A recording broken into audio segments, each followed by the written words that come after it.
Hello everybody. आज हम बात करेंगे early morning precautions for senior citizens. जो हमारे सीनियर सिटीजन्स हैं उन्हें सुबह उठने पर क्या सावधानियां रखनी चाहिए। देखिए, जब आप मॉर्निंग में उठते हैं तो एकदम खड़े नहीं हो। जो हॉरिजेंटल पोजीशन से एकदम आप वर्टिकल पोजीशन में तुरंत खड़े ना हो। पलंग के सहारे आप दोनों पाँव नीचे करके और लंबा सांस लें, हाथ पांव ऊपर नीचे करें, फिर धीरे से उठना है। सडनली हॉरिजॉन्टल पोजीशन से वर्टिकल पोजीशन आप बना देंगे तो आपको पोस्चरल हाइपोटेंशन होने की संभावना है। ब्लड सारा लेग्स में पूलिंग हो जाएगा, आपको चक्कर आएंगे और आप गिर सकते हैं। इसी तरह जब आप दिन में भी सो रहे हैं और आप बीपी की मेडिसिन लेते हैं या और कोई मेडिसिन लेते हैं जिससे कि आपका ब्लड प्रेशर कम हो सकता है, तो कोई फ़ोन की घंटी बजी, आप हॉरिजॉन्टल पोजीशन से एकदम उठ के चल दिए, ऐसा ना करें। पोस्चरल हाइपोटेंशन से बीपी लो होके और आपको चक्कर आ सकते हैं, आप गिर सकते हैं।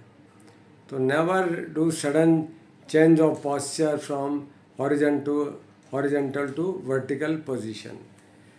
उसके बाद यह है कि जब आप घूमने जा रहे हैं, मॉर्निंग वॉक पे जा रहे हैं, तो आपकी आदत है कई सालों से सुबह 4 बजे 5 बजे उठ के चल दिए और आपका ग्रुप भी है। पर उसमें ये विंटर्स में ये प्रॉब्लम है कि अर्ली मॉर्निंग वॉक में विंटर्स में जब तक कि धूप नहीं निकलती है, थोड़ा टेम्परेचर राइज नहीं होता है, तब तक बहुत अधिक ठंड में वैसोकॉन्स्ट्रिक्शन होता है। हमारे खून की नलियाँ सिकुड़ जाती हैं और सुबह सुबह ब्लड प्रेशर बहुत अधिक बढ़ जाता है, बढ़ने की संभावना है। इसलिए आप अर्ली मॉर्निंग वॉक विंटर्स में बहुत जल्दी ना करें, क्योंकि आपका ब्लड प्रेशर बढ़ सकता है। तो आपने देखा होगा कि अधिकतर मॉर्निंग में विंटर्स में सीनियर सिटीजन्स की मृत्यु हो जाती है, स्ट्रोक हो जाता है, उनको पैरालिटिक अटैक आता है या हार्ट अटैक आ जाता है। उसका कारण यह है कि विंटर्स में वैसोकॉन्स्ट्रिक्शन की वजह से ब्लड प्रेशर राइज हो जाता है और इससे स्ट्रोक होने, हार्ट अटैक होने की संभावना बढ़ जाती है। और दूसरी प्रिकॉशन ये है कि अगर आप बहुत अर्ली मॉर्निंग जाते हैं, एक्सपोजर टू कोल्ड से आपको निमोनिया भी हो सकता है, रेस्पिरेटरी इन्फेक्शन हो सकता है, आपको अस्थमा है तो अस्थमा का एक्सासर्बेशन हो सकता है। तो आप, हमें मालूम है कि आप रिटायर्ड हैं और आप बहुत सालों से जा रहे हैं, लेकिन अब आपको थोड़ा सा अपने दिनचर्या में परिवर्तन लाने की ज़रूरत है। You are retired but not tired, we know already, but you make some modifications. तीसरी बात यह है कि आप पॉटी में बहुत जोर ना लगाएं। बहुत ज़्यादा जोर पॉटी के लिए लगाने से, स्ट्रेनुअस लगाने से आपका ब्लड प्रेशर बढ़ सकता है।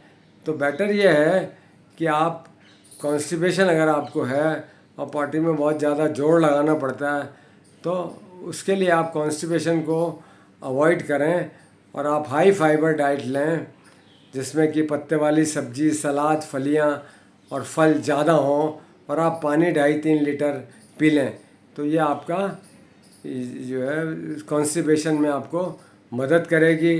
आप स्ट्रेनिंग एट स्टूल को अवॉइड करें, इससे आपके चेस्ट का प्रेशर बढ़ जाता है, हार्ट में ब्लड सप्लाई कम जाती है, ब्रेन में ब्लड सप्लाई कम जाती है, तो आपको इसकी कॉम्प्लिकेशन होने की अधिक संभावना है।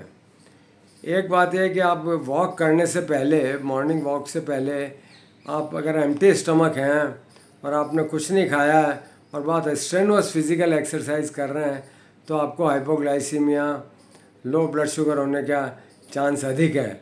इसलिए बेटर यह है कि आप लाइट ब्रेकफास्ट कर लें, कोई फल खा लें, एप्पल बनाना खा लें, कुछ भी खा लें, लाइट ब्रेकफास्ट कर लें, उसके बाद आप वॉक पे जाएं तो अच्छा है। दूसरी बात यह है कि वॉक में या जिम जाते हैं उसमें आप देखा दाखी ना करें कि उसने तो गार्डन के 4 चक्कर लगा लिए, आपने तो 2 ही लगाए, तो आप भी तीसरा चक्कर लगाने की कोशिश कर रहे हैं, जबकि आपकी सामर्थ्य 2 की है।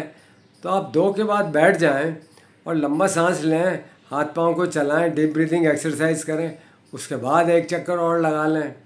तो आपको किसी के साथ कंपैरिजन की ज़रूरत नहीं है। और आप एंड ऑफ द पॉइंट है जहाँ तक कि आप जाते हैं, उस पॉइंट पे रिटर्न होने से पहले अगर आपने बैठ के थोड़ी लंबा सा डीप ब्रीदिंग एक्सरसाइज कर ली, आप हाथ पांव चला लिए, तो आपकी एक्सरसाइज में कोई इफ़ेक्टिविटी में कोई फ़र्क नहीं आएगा। एक्सरसाइज तो अगर आपको 30 मिनट्स करनी है तो वो टोटल 30 मिनट्स के बराबर ही रहेगी। तो आप अपनी सामर्थ्य के हिसाब से अपने आप को लिसन टू योर बॉडी, उस हिसाब से आप एक्सरसाइज करें। So take care. नमस्ते।